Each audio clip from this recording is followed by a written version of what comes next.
नमस्कार. आज आपण एका अशा रहस्याच्या गहिरे जाणार आहोत जे हजारो वर्षांपासून भारतीयांच्या मनात घर करून आहे. गोष्ट आहे भगवान श्रीकृष्णाच्या राज्याची, द्वारका. एक असं शहर जे वैभवशाली होतं पण समुद्राच्या लाटांखाली नाहीसं झालं.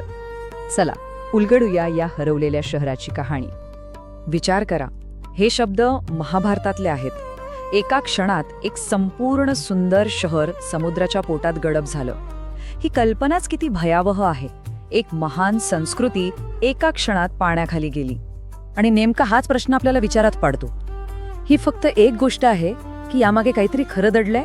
चला तर मग पौराणिक कथा आणि आधुनिक विज्ञान या दोन्हींच्या मदतीने या रहस्याचा छडा लावूया.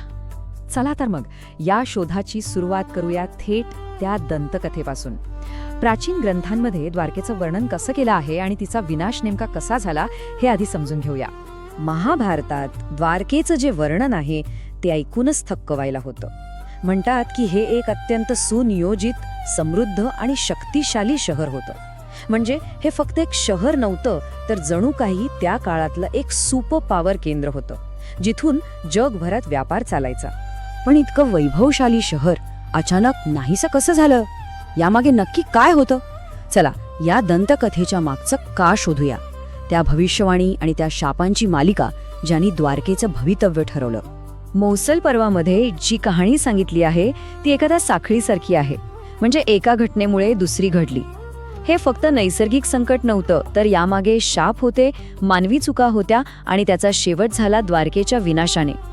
आणि या विनाशाची सुरुवात झाली दोन मोठ्या शापांनी. हे फक्त शाप नव्हते, तर जणू काही भविष्य लिहून ठेवलं होतं. गांधारीच्या शापाने वेळेची मर्यादा ठरवली, तब्बल 36 वर्ष. आणि ऋषींच्या शापाने त्या विनाशाचं हत्यारच तयार केलं. याच दोन घटनांनी यदुवंशाचा आणि त्यांच्या महान शहराचा शेवक निश्चित केला. बरं, आतापर्यंत आपण गोष्टीत होतो. आता गोष्टीतून बाहेर पडून थेट विज्ञानाच्या दुनियेत येऊया. पाहूया 20व्या शतकात जेव्हा शास्त्रज्ञांनी या हरवलेल्या शहराचा शोध सुरू केला तेव्हा काय घडलं. आणि इथूनच खरा रोमांच सुरू होतो, जेव्हा भारताचे संशोधक म्हणजे NIO आणि ASI मधले तज्ज्ञ गुजरातच्या किनाऱ्यावर समुद्राच्या तळाशी नेमकं काय दडलंय हे शोधायला निघाले. तर मग त्यांना समुद्राखाली काय सापडलं? जे सापडलं ते त्या हजारो वर्षांपूर्वीच्या वर्णनाशी जुळत होतं का? चला बघूया. आणि इथे बघा, हे अविश्वसनीय आहे. महाभारतात जसं सांगितलंय की तिथे मोठमोठ्या भिंती होत्या, एक भक्कम बंदर होतं, अगदी तशाच आकाराचे, तशाच पद्धतीचे अवशेष पाण्याखाली सापडले आहेत. हा काही योगायोग असू शकत नाही, नाही का? आणि फक्त दगडधोंडे नाहीत, तर चक्क त्या काळातली मातीची भांडी आणि अवजारही सापडली आहेत. यावरून एक गोष्ट तर पक्की होते की तिथे एक मोठी प्रगत आणि भरभराट झालेली संस्कृती नांदत होती, जी आता समुद्राच्या तळाशी शांतपणे विसावली आहे. पुरावे मिळाले, शहर बुडालं होतं हे नक्की. पण सगळ्यात मोठा प्रश्न आणि खरं कोडं हे आहे की हे सगळं घडलं कधी? आणि इथेच शास्त्रज्ञांमध्ये दोन गट पडले आहेत. एक गट म्हणतो की सापडलेल्या वस्तू म्हणजे भांडी वगैरे साधारण 3500 वर्षांपूर्वीच्या आहेत. तर दुसरा गट समुद्राची पातळी आणि ग्रहताऱ्यांच्या स्थितीचा अभ्यास करून सांगतो की नाही, द्वारका तब्बल 7500 वर्षांपूर्वी बुडाली. केवढा मोठा फरक आहे बघा. आणि मग समोर आला एक असा पुरावा जो अक्षरशः धक्कादायक आहे. समुद्रशास्त्रज्ञांना असं आढळून आलं की भारताच्या पश्चिम किनाऱ्यावर समुद्राची पातळी एकाएकी तब्बल 15 मीटरने वाढली होती.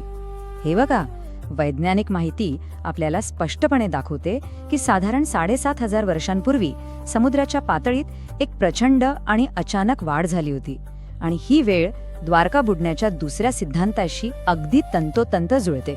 तर मग प्रश्न हा उभा राहतो की 7500 वर्षांपूर्वी घडलेली ही नैसर्गिक आपत्ती आणि महाभारतात वर्णन केलेली समुद्राने शहर गिळण्याची गोष्ट, या दोन्हींचा काही संबंध आहे का?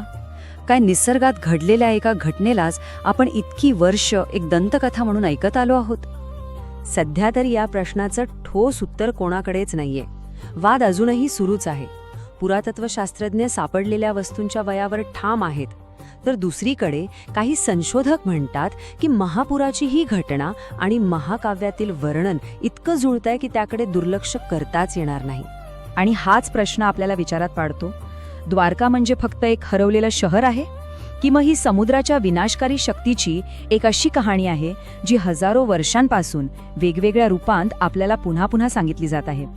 याचं उत्तर अजूनही समुद्राच्या त्या अथांग पोटातच दडलेलं आहे.